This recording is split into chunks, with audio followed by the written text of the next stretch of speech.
बोला क्या मुझे बदलनी है दुनिया और तुम्हें बदलने हैं घर। करने से बातें हो जाती हैं ताजा, वो यादें कि कैसे करा मैंने शुरू था तब। कोई नहीं था मेरे साथ में रोने को, आईने में बैठा गुरु था बस। कहते थे लोग तेरे बस की नहीं था, मेरा दिल भी नादान था, मानता सच। पर कुछ नहीं ऐसा जो तू नहीं कर सकती, अब कहता है आईना कहते हैं बड़ी बातचीत इंडस्ट्री के लोगों से, पूरी पिक्चर बची है अभी प्रोमो देख। मेरे किस्से सुनोगे तो रो दोगे, लश्करी खुशी बकचोदी दोनों से भली बात थी। हमें रोका था बहुतों ने, परिवार कुछ मुझे तुम क्या ही रोकोगे।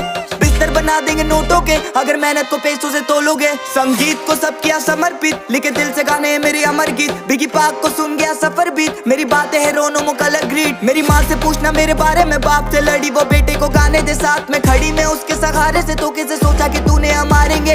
कितनी दफा मैं गिरा, कितनी दफा मैं उठा, कितनी दफा खुदा ने मुझको दुआ में सुना। कभी नहीं रुका झुका नहीं, कभी नहीं मुड़ा बुढ़ा मैं, कभी नहीं किसी के बारे कभी नहीं बोला बुरा मैं। डैम मेरी आंखों पे पट्टी बांध, मुझे देखना नहीं है करूँ अब की बात। हम दोनों बनाने चले गए लेगेसी एक बीट।